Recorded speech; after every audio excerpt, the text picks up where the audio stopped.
Bugün Lomonosov ismindəki 18-ci lisey bazasında onlu ota-onalar proyektini təqdim ediləcək.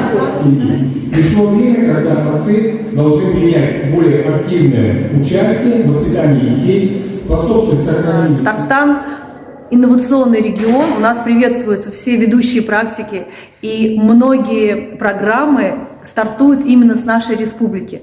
Также из программы «Азбука семьи».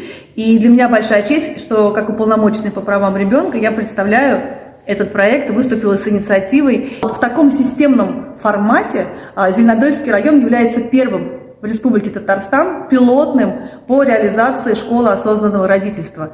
Самое интересное, что обучение не только на безвозмездной основе, но и, конечно же, на добровольной. Родители получают информацию о том, что у них есть возможность пройти школу осознанного родительства, записываются, но, как показывает практика, как только кто-то начинает обучаться, они дают очень хорошую обратную связь, и по сарафанному радио все больше родителей желают стать слушателями программы. Это же не только прослушать, это же и совместная работа, то есть родители также участвуют в обсуждении, они выполняют домашнее задание, причем это домашнее задание, конечно же, практическое, построенное на взаимодействии членов семьи, и родители о себе тоже узнают много нового, и они понимают, например, причину происхождения каких-то своих сложностей, что это тоже все из детства.